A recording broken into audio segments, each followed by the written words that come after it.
Okay, well, subject material is about announcement text. Definition of announcement is something spoken or written or printed to let one know what has happened or what will happen. Jadi ini pengertian dari announcement.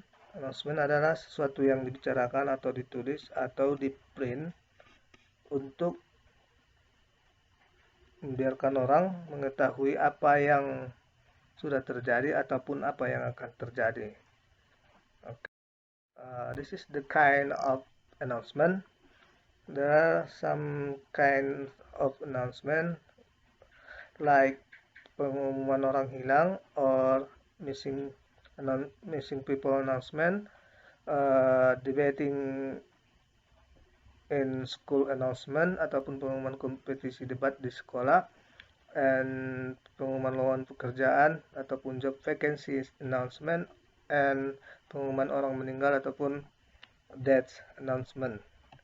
Okay, and there are much kind of announcement, but in here I just make for example of kind of announcement. About social function of announcement. Social function di dalam bahasa Indonesia adalah fungsi sosial. Fungsi sosial dari announcement adalah announcement is used for giving people some information of what has happened or what will happen. Announcement digunakan untuk memberikan orang beberapa informasi apa yang sudah terjadi ataupun apa yang akan terjadi. Itulah dia social function ataupun fungsi sosial dari pengumuman. Next, language feature of announcement. Language feature di sini artinya adalah ciri-ciri dari teks pengumuman. Ciri-cirinya use simple present tense or future tense. Menggunakan simple present tense dan future tense. Contoh, winner receives an award. It is about example of simple present tense, and it will be held on. It's example of future tense in passive form. Jadi winner receives an award adalah contoh dari simple present tense. It will be held on adalah contoh dari future tense berbentuk passive voice. Next, language feature-nya conjunction ataupun kata penghubung. Contoh, after, before, until, and so on. Jadi menggunakan conjunction. Dan next, use time and place, menggunakan waktu dan tempat. For example, until 20 October 2018 in hall of SMA Negeri 8 Padang Simpuan. Time-nya di sini adalah 20 Oktober 2018, place-nya in hall of SMA Negeri 8 Padang Simpuan.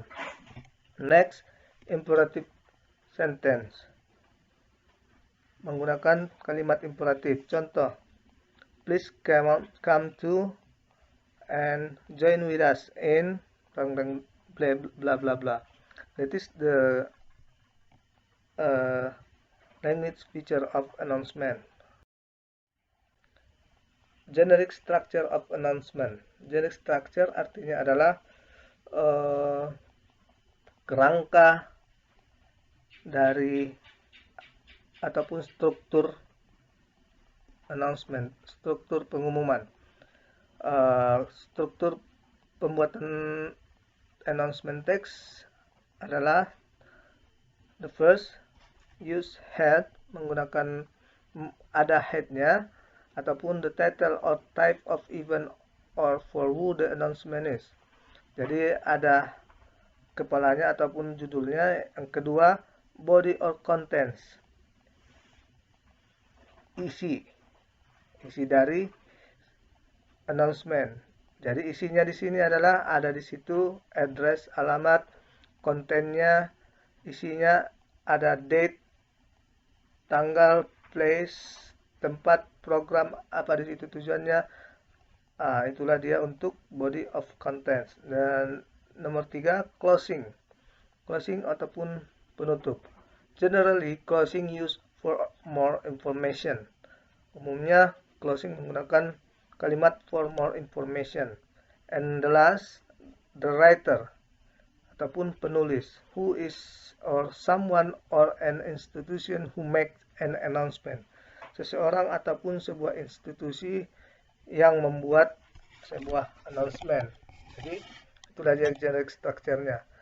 Generic structure of announcement: first, head or title; second, body or content; 3, closing; 4, writer. Okay, this is the example of announcement. This announcement about the institution announced to all staff. Jadi contohnya ini adalah pengumuman kepada semua staf dari sebuah institusi ataupun perusahaan.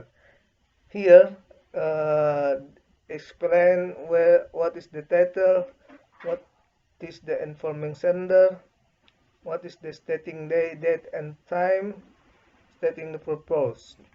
Jadi di sini dia menjelaskan yang mana judulnya, title, yang mana informing sendernya, yang mana stating date and time ataupun isinya, yang mana stating purpose, tujuan dari announcement ini. Okay. Some points to be considered in announcing something. Beberapa poin yang penting untuk mengumumkan sesuatu. Yang pertama, be straightforward, artinya mudah dimengerti. Pengumuman itu harus mudah dimengerti. Yang kedua, be brief, inviting, and to the point. Singkat, mengundang, dan langsung ke tujuan ataupun sasaran. Pengumuman itu harus singkat, tidak panjang-panjang kalimatnya, dan langsung ke tujuan sasaran. Yang terakhir, be clear and complete, jelas dan lengkap. Jadi di sini pengumuman itu harus jelas, lengkap, apa tujuan pengumuman tersebut, di mana alamat tujuan tersebut, siapa yang mengumumkannya, dan kepada siapa. Kalau misalnya itu pengumuman job vacancy, kepada siapa kita harus mengirim balasannya. Okay, I think enough for our subject material. You can write the important point for you, and if you have some question, please ask the teacher. Thank you.